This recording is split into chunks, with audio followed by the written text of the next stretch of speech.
کہ یہ پلے بوائے ہے, نشہ کرتا ہے, کوکین لیتا ہے, ہیروئن لیتا ہے وغیرہ, وہ 3 دن جیل نہیں کاٹ سکے گا یہ دعویٰ کرتے تھے. وہ اطمینان سے جیل کاٹ رہا ہے. نہ اس کے پلیٹلیٹ گرے ہیں, نہ اس کی کمر میں درد ہوا ہے, نہ اس کے سینے میں درد ہوا ہے, نہ دل کے مسائل پیدا ہوئے ہیں, نہ اس کے ڈاکٹر نے اسلام آباد ہائی کورٹ میں روتے ہوئے کہا ہے کہ نہ جانے اس کو کیا ہو جائے گا, ہم اس کو کہیں کھو نہ دیں, نہ کسی جانور کے خون کی بنیاد پر اس کی جعلی رپورٹیں تیار کی گئی ہیں. وہ جیل میں اطمینان سے بیٹھا ہوا ہے. کوئی 50 روپے کا اسٹیمپ پیپر وہ عدالت کو دے کر اس بات کے لیے تیار نہیں ہے کہ مجھے جانے دو. تو وہ بیٹھا ہوا ہے اور اب بھی کہہ رہا ہے کہ میں اس نظام میں عدالت سے اپنی لڑائی لڑ کر بے گناہی ثابت کر کے باہر آؤں گا.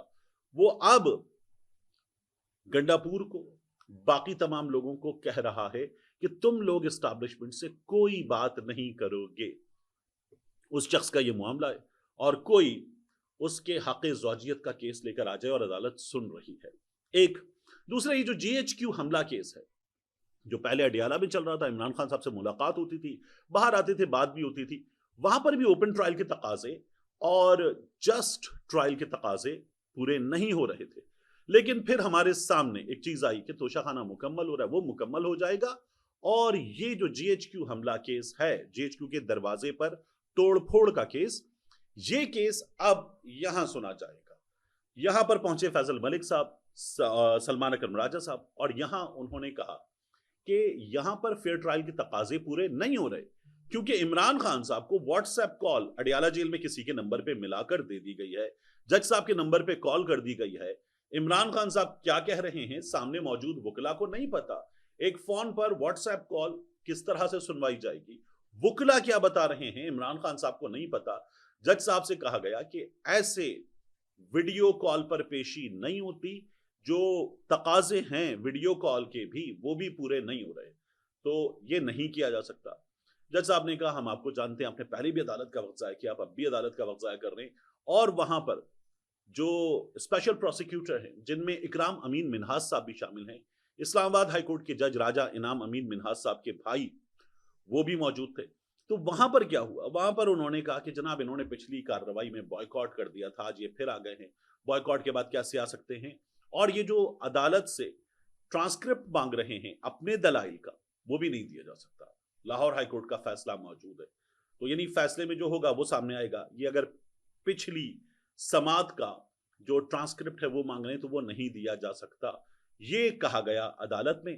اور عدالت نے اس سلسلے میں ثبوت ریکارڈ کرنا شروع کر دیے. عمران خان صاحب کے وکلا نے اس کا بائیکاٹ کر دیا اور کہا کہ ہم نے واٹس ایپ کی ویڈیو کال کے ذریعے سماعت کو اس سے آگے چیلنج کر دیا ہے, تو آپ اس کو روک دیجیے. عدالت نے کہا کہ ایسے روکا نہیں جا سکتا, اور یہ سماعت بھی ہو رہی ہے.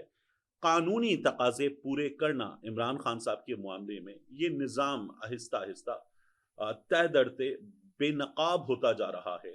جس طرح سے یہ کیسز چلائے گئے ہیں, جس طرح سے چلائے جا رہے ہیں, وہ ہمارے سامنے ہے. تو ظہیر شاہ اور اکرام امین منہاس صاحب نے عدالت کو یہ بتایا کہ پاکستان تحریک انصاف والے پہلے بھی یہی کرتے رہے ہیں, اب بھی یہی کر رہے ہیں, ان لوگوں کو اور ان کی بات کو سننے کا کوئی فائدہ نہیں ہے. ان تمام حالات میں یہ جو ملاقاتیں وغیرہ ہوتی ہیں نا, ان پر پاکستان تحریک انصاف کے اندر کا بھی ایک پھڈا ہے. میں آپ کے سامنے رکھوں, بشرا بی بی کی بہن مریم ریاض بٹو صاحبہ نے یہ کہا ہے کہ پنڈی بوائز ٹویٹس کو رکوا رہے ہیں, یعنی ٹویٹ کی ریچ, اس کا ٹریفک, اس کا لوگوں تک پہنچنا جو ہے وہ بالکل ٹھپ ہو جائے. تو یہ پنڈی بوائز کروا رہے ہیں. مریم ریاض بٹو صاحبہ جو ہیں وہ کیا کہہ رہی ہیں, میں آپ کو ان کے ٹویٹ کے ساتھ دکھاتا ہوں. مریم ریاض بٹو صاحبہ نے گزشتہ روز ایک ٹویٹ کیا تھا, اس پر آج وہ سوال کر رہی ہیں مشال یوسفزئی کو ٹیگ کرتے ہوئے. وہ کہتی ہیں مشال یوسفزئی آج کیسے اندر ملاقات کے لیے چلی گئی, بی بی نے تو بلایا نہیں, نہ خان صاحب نے, سب ان کو وہاں دیکھ کر حیران ہوئے.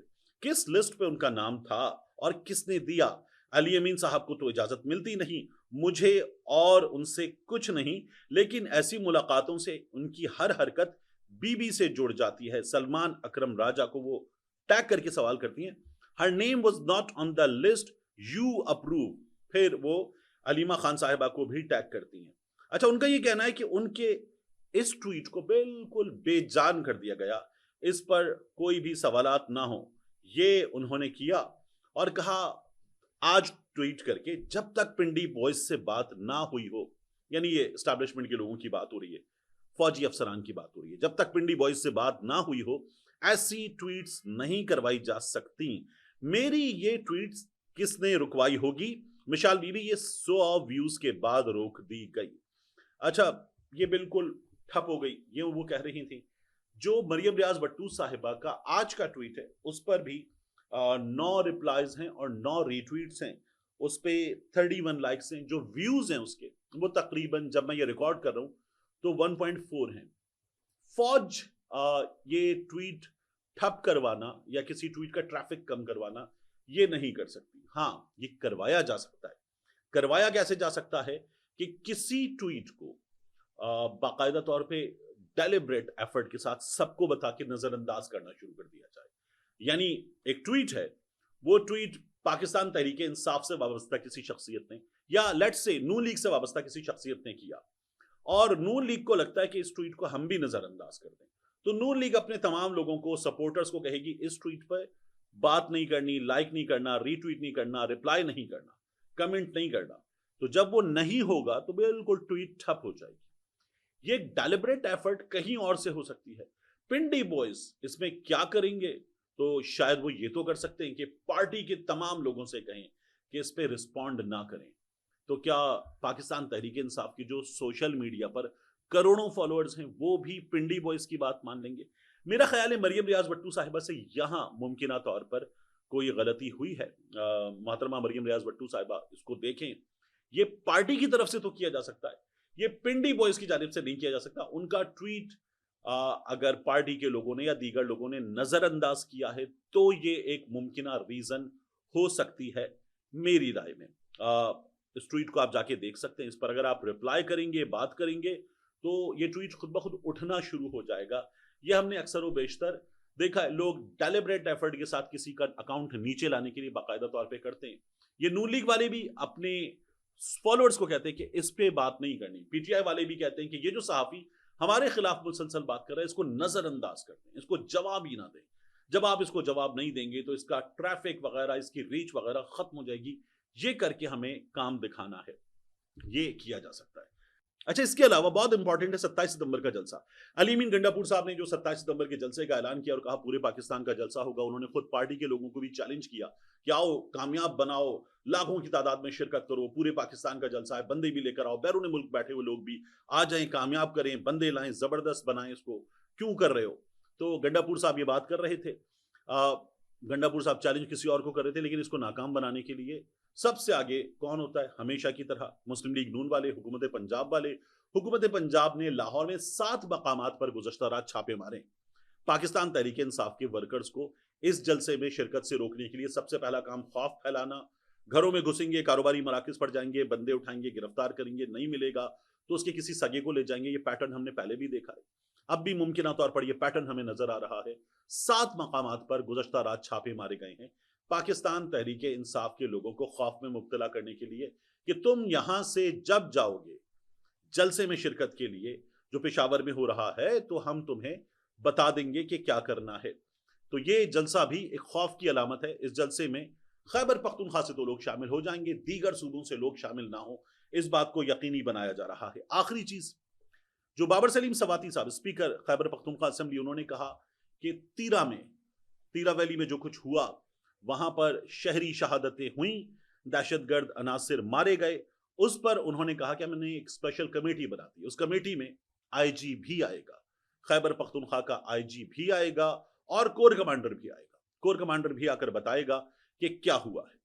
آپ بابر سلیم سواتی صاحب کہہ رہے ہیں کہ اس پر ہم معاملات پارلیمان میں لا کر عوام کے لیے جاننا چاہیں گے, یہ عوام کے حقیقی نمائندوں کا فورم ہے. گنڈا پور صاحب نے 1 کروڑ کا اعلان کر دیا تھا. خیبر پختونخوا حکومت کے انٹینٹ کی بات ہو رہی ہے کہ وہ اس کو جاننے کے لیے کیا کر سکتی ہے. جو مرکز ہے جن پر الزام ہے کہ انہوں نے بندے مار ڈالے ہیں, شہری مار ڈالے ہیں, وہ الزام اپنی جگہ. وہاں سے یہ بتایا جا رہا ہے کہ یہاں تو دہشت گرد عناصر موجود تھے, انہوں نے بارود رکھا ہوتا, بارود پھٹ گیا, دہشت گرد بھی مارے گئے, شہری بھی شہید ہوئے. یہ دعویٰ اپنی جگہ, لیکن خیبر پختونخوا حکومت کا انٹینٹ, اس پر مجھے بات کرنی ہے, پورا ہونا چاہیے.